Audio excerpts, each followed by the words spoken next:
बहुत सालों पहले एक छोटे से गांव में एक बुजुर्ग किसान गोवर्धन अपने 3 बेटों के साथ रहता था।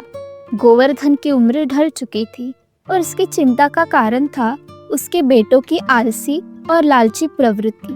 वे मेहनत से कतराते और केवल पिता की जमीन पर ऐश करना चाहते थे। एक दिन गोवर्धन बीमार पड़ गया। उसने महसूस किया कि अब उसके पास ज्यादा समय नहीं है। बेटों को एकजुट करने और उनकी जिंदगी को सही राह पर लाने के लिए उसने एक योजना बनाई। गोवर्धन ने तीनों बेटों को बुलाकर कहा, मेरे बच्चों, हमारे खेत में एक गहरा खजाना छुपा हुआ है। मैंने सालों पहले इसे दफनाया था।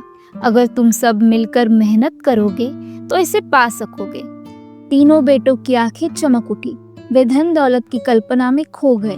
अगले दिन से ही उन्होंने खेत में खुदाई शुरू कर दी। एक दिन बीत गया, फिर दूसरा।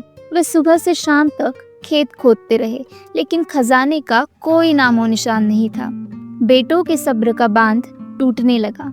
उनमें से बड़े बेटे ने कहा, पिताजी हमसे झूठ बोल रहे हैं, यह कुछ नहीं है। लेकिन तभी गोवर्धन ने धीरे से कहा, बस थोड़ा और सब्र करो। खजाना मेहनत के बिना नहीं मिलता। खुदाई का काम जारी रहा और इस प्रक्रिया में खेत का हर कोना पूरी तरह साफ और उपजाऊ बन गया। लेकिन खजाना अभी भी गायब था। खेत पूरी तरह से खोदने के बाद भी खजाने का कोई अता पता नहीं मिला।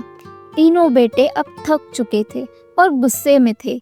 बड़े बेटे ने तमतमाते हुए पिता से कहा, पिताजी, आपने हमें बेवकूफ बनाया। यह कोई खजाना नहीं है। हमने अपनी सारी मेहनत बेकार में लगा दी।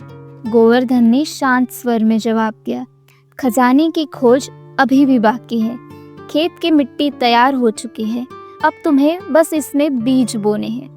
बेटे अभी भी झुंझलाए हुए थे, लेकिन उनमें पिता का सामना करने की हिम्मत नहीं थी। इसलिए वे खेत में बीज बोने लगे।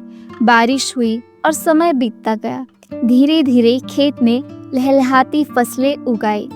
तीनों बेटों ने पहली बार इतनी बड़ी पैदावार देखी थी।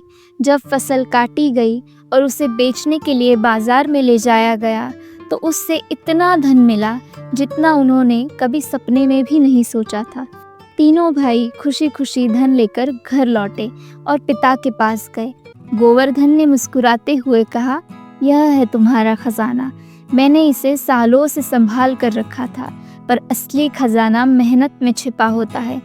तुमने अपनी मेहनत से खेत को उपजाऊ बनाया और यह धन उसी का फल है। तीनों बेटों को अपनी गलती का एहसास हुआ। उन्होंने सीखा कि मेहनत और एकता से ही सच्चा सुख मिलता है। इसके बाद वे आलस्य को छोड़कर अपने खेत को समृद्ध बनाने में जुट गए। इस कहानी से हमने सीखा, सच्चा खजाना मेहनत और ईमानदारी में होता है। आलस्य से कुछ नहीं मिलता, लेकिन एकता और मेहनत से जीवन को सुंदर बनाया जा सकता है।